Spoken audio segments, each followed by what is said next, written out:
Kontaktējoties ar uzņēmējiem, bieži dzirdu dažādus viedokļus par darbiniekiem, vadītājiem un veiksmīgu komandas vadīšanu. Šajā video sižetā ir apkopoti biežāk dzirdētie viedokļu mīti par vadītāju darbu un arī aktuālākā Leadership Excellence pētījuma rezultāti par situāciju Latvijā. Lai arī turpmāk saņemtu noderīgu saturu no Merkurī, spiedz subscribe un ieslēdz paziņojumu saņemšanu, bet tagad skatāmies! Viens no viedokļiem, kuru gadās dzirdēt no darbiniekiem, ir par pieredzējušo vadītāju konservatīvismu. Savukārt vadītājiem papildus rūpes mēdz radīt gados jaunāku darbinieku atšķirīgais vērtību mērs un tas, kā atrast piemērotu vadīšanas pieeju gados jaunāku darbinieku vadīšanai. Dažādu dzimumu darbinieku atšķirīgās vajadzības ir vēl viena joma, kuru vadītāji reizēm piemin kā sevi izaicinošu. Optimālais komandas izmērs uzņēmumos mēdz variēt plašā diapazonā. Savukārt dažādos literatūras avotos atrodams ideālās komandas izmērs variē no 8 līdz 12 darbinieku robežās. Vēl viens viedoklis, kuru biežāk dzirdu no darbiniekiem, strādāt ilgāk par 5 gadiem vienā darbā. Fuj, tas nav mūsdienīgi. Šie un līdzīgi viedokļi un mīti bija tā ierosme no klientu puses, kas mums, Merkurī komandu, pamudināja Leadership Excellence pētījumu paveikt Latvijā, lai noskaidrotu, kāds ir gan darbinieku, gan vadītāju viedoklis par leadership, veidu, kā vadītāji vada savus darbiniekus. Man sevišķi liels gandarījums, ka pētījumā iesaistījās tuvu 500 vadītāju un darbinieku no Latvijas uzņēmumiem, ļaujot mums ieraudzīt situāciju un saskatīt rezerves vadītāju meistarībā. Plašais pētījuma dalībnieku loks palīdz labāk saprast gan vadītāju viedokli par savu vadības stilu, gan darbinieku vērtējumu vadītājiem, un šogad pētījumā aktīvi iesaistījās arī personāla vadītāji. 41% no respondentiem bija daļais dzimums, bet 59% vīrieši, kas ļauj analizēt rezultātus arī detalizētāk. Darbiniekiem uzdevām vienu atvērtu jautājumu. Kas tev darbā dod gandarījumu? Un saņemto atbilžu vizualizāciju uzticējām mākslīgajam intelektam. Redzams, ka visvairāk izceltais vārds ir atalgojums. Tas nozīmē, ka darbiniekiem patreiz būtiskāk par atzinības saņemšanu, atbalstu, pozitīvu novērtējumu ir kļuvis monetārais atalgojums. Jāatzīst, ka šis ir pirmais pētījums, kurš Latvijā uzrādīja šādu izmaiņu darbinieku vērtību mērā. Kad domājot par savu gandarījumu darbā, darbinieku biežākā asociācija ir atalgojums. Pietiekami plaši pārstāvēt gan vietējie, gan starptautiskie uzņēmumi. Nozaru pārklājums arī ir plašs. Gan ražotāji, pakalpojumu sniedzēji, tehnoloģiju uzņēmumi, ātrās aprits preču tirgotāji vai tie, kas strādā ar biznesa klientiem. Komandu izmērs visdažādākais. No kompaktām līdz 5 darbinieku mazajām komandām līdz lielākām komandām, kurās ir pat vairāk kā 15 darbinieki. Lieliski pārstāvēts viedoklis gan ļoti pieredzējušiem esošā amatā vadītājiem un darbiniekiem, kā arī cilvēkiem, kur savu karjeru uzsākuši salīdzinoši nesen. Interesanti, ka gan darbinieku, gan vadītāju atbildēs ir pietiekami liels īpatsvars ar tiem, kas savā amatā strādātu vairāk par 5 gadiem. Tātad nozīmīga daļa no biznesa profesionāļiem ir gatava strādāt ilgstoši, ja vien vadītājs prot atrast veidu, kā darbinieks noturēt. Analizējot respondentu vecumu, redzams, ka plašākais darba ņēmēju grupas ir ļoti labi pārstāvēts. Ir pietiekams gados jauno darbinieku daudzums, lai tos analizētu atsevišķi, bet virs 55 gadu sadaļā vairāk ir tieši vadītāji, kas palīdz labāk saprast dzīves pieredzējušo vadītāju viedokli.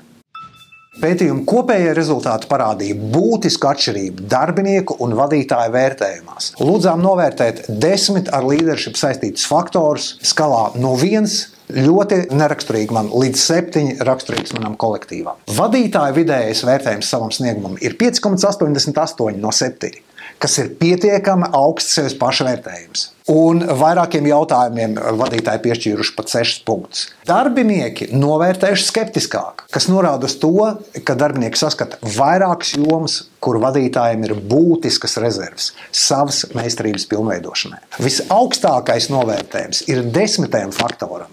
Ikvienam darbiniekam ir dot iespēju darbā mācīties un pilnveidoties. Savukārt skeptiskākais vērtējums 4. jautājumam. Vai darbinieki regulāri saņem no vadītāja atgrieznisko saiti par savu sniegumu. Darbinieku vērtējumā 4,9 punkti. Vadītāji paši kritiskāk novērtējuši 6. jautājumu, savu meistarību pilnībā izmanto tik viena darbinieka zināšanas un talantus. Aptuveni 5,5 punkti. Gan vadītāju, gan arī darbinieku vērtējumā. Tātad vadītājiem ir lielākas rezerves darbinieku kompetenci un radošā potenciāla izmantošanai augstāku rezultātu sasniegšanā. 9. jautājumā ir vislielākā viedokļu atšķirība, jo vadītājiem liekas, ka viņi labi ieklausās savos darbiniekos, savukārt darbinieku viedoklis ir daudz pieticīgāks – 5,1 punkts, salīdzinājumā ar vadītāju pašvērtējumu vairāk kā 6 punkti. Arī 8. jautājumā darbinieki ir bijuši kritiskāki par vadītāju, mērķtiecību saulaicīgi risināt konfliktus un sadarbības jautājumus. Pētījuma dalībnieks lūdzām ne tikai novērtēt šos 10 faktorus, bet arī izvēlēties no tiem 4 sev svarīgākos vadītāja veiksmīgai darbībai. Šajā prioritāšu grafikā, jo augstāk būs redzams konkrētais faktors, jo būtiskāk tas ir vadītājiem. Un jo tālāk pa labi atrodas vērtējums, jo vairāk darbinieku to atzina par sev svarīgu. Interesanti, ka būtiskākās prioritāri atšķirās. Pirmais jautājums vadītājiem, lai darbinieki precīzi apzinās savu lomu un uzdevumus. Savukārt darbinieki visbiežāk atzīmējuši 10. jautājumu. Man darbā ir dot iespēju mācīties un pilnveidoties. 2. un 3. prioritāte ir līdzīgas. Gan darbiniekiem, gan vadītājiem ir vienlīdz svarīgas. 2. ka ik viens darbinieks saņem vajadzīgo atbalstu no savu vadītāju, lai savu darbu paveiktu labi. Un 5. ka darbiniekiem ir radīti visi vajadzīgie priekšnoteikumi efektīvam darbam. Būtiska atšķirība ir 3. faktora prioritātē. Katrs 2. darbinieks norādīja, ka ir būtiski, lai darbiniekam ir sajūta, ka viņi kā darbinieki ir pienācīgi novērtēti. Savukārt tikai 27% no vadītājiem atzīmēja to kā prioritāti. Šis pētījums izgaismoja vēl vairākus interesantus secinājumus. Mazo komandu darbinieki savu vadītāju līderu prasmi visos 10 parametros ir novērtējuši salīdzinoši zemāk, bet apmierinātākie darbinieki ir 11 līdz 15 darbinieku komandās.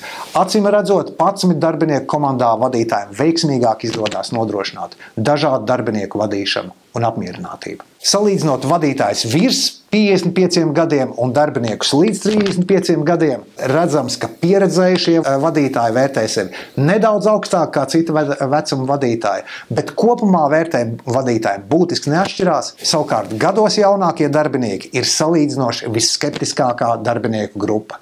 It sevišķi runā par 4.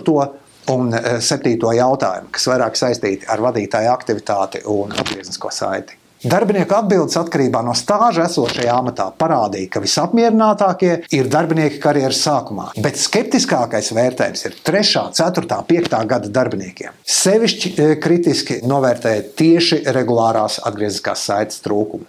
Interesanta aina pavarās salīdzināt vadītāju sieviešu un darbinieku vīriešu prioritātes.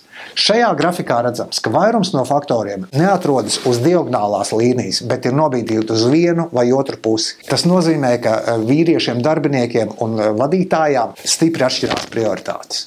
Vīriešiem darbiniekiem visbūtiskākais ir 10. faktors, lai darbā ir iespēja pilnveidoties un attīstīties, kas vadītājiem ir bijusi visretāk atzīmētā izvēle. Savukārt vīriešu darbinieku retāk atzīmētais 7. jautājums - aktivitāte darba metožu pilnveidošanā ir bijis būtisks gandrīz 40% vadītājiem. Izvērtējot prioritātes, jāsacina, ka viedoklim par dažādu dzimumu atšķirīgajām planētām darba vidē ir iegūts faktoloģisks apstiprinājums.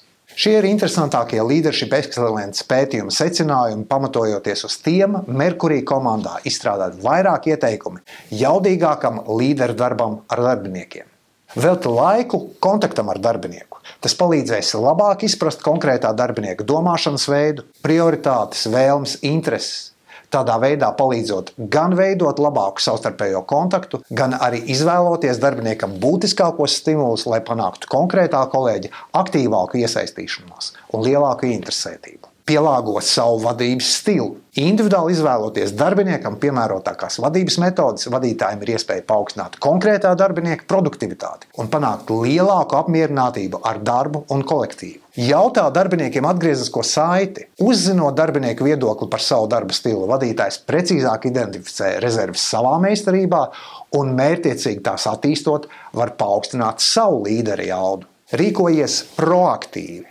Pētījums parādīja, ka darbinieki no vadītāja sagaida aktīvu un mērķtiecīgu rīcību. Vadītāja iniciatīvu meklējot jomas, ko uzlabot, izlēmība sākt pārmaiņas un mērķtiecīgi ieviest efektīvāku darba metodes ir tās rakstura iezīmes, kur slīpēšana vairumam no vadītājiem var dot būtisku pieaugumu personīgajā efektivitātē. Ja līderu prasmu pilnveidošanai ir vajadzīgs atbalsts vai ārējs stimuls, aicinu sazināties ar savu Merkurī kontaktpersonu un iegūt papildus informāciju par līderu prasmu attīstības iespējām. Tā kā vadītājiem piedāvājam vairāk kā 10 dažādas attīstības programmas, esmu pārliecināts, ka kopīgi izdosies atrast efektīvāko veidu, kā uzlabot tieši vajadzīgās līderu kompetences.